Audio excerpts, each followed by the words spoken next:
Hey guys, Lorena Magani here with NewFilmmakers Los Angeles. Today, I'm talking to director Ricky Lloyde George about his new film, Ellie. Let's take a look at a clip from the film.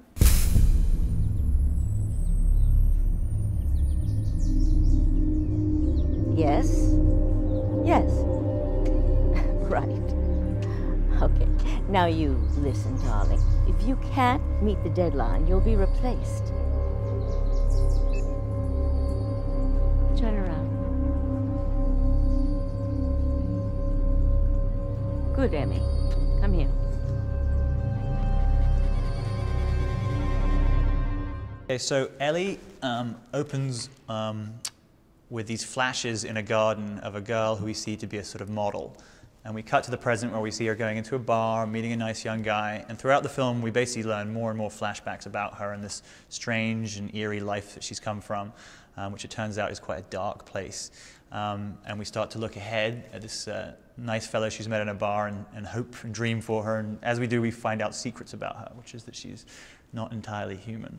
And the film is basically about meeting new people, being honest about who you are, and being truthful about where you've come from, because you never know who you're going to meet.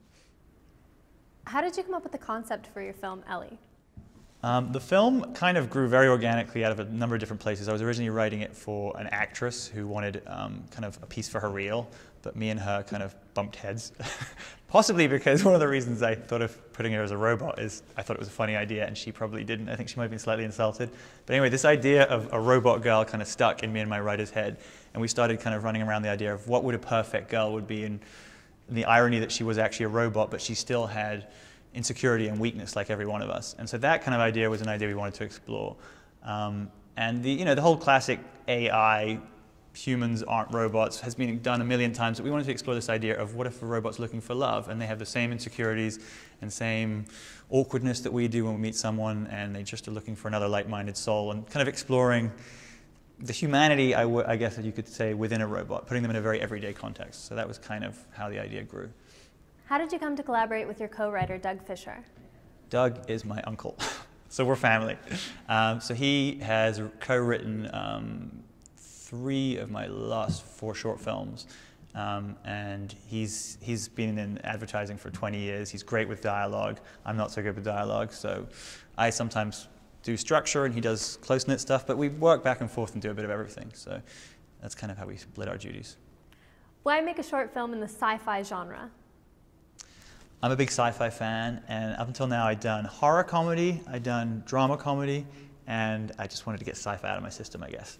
It was an area I'd never explored before in a film, and I thought it'd be fun to do. It's obviously tough on a budget, but I had a few ideas of how to cut corners. And again, it sort of came out with, when we were writing the story, this idea of exploring a robot's frailty and awkwardness, and that just sort of fit in with the story. So, yeah.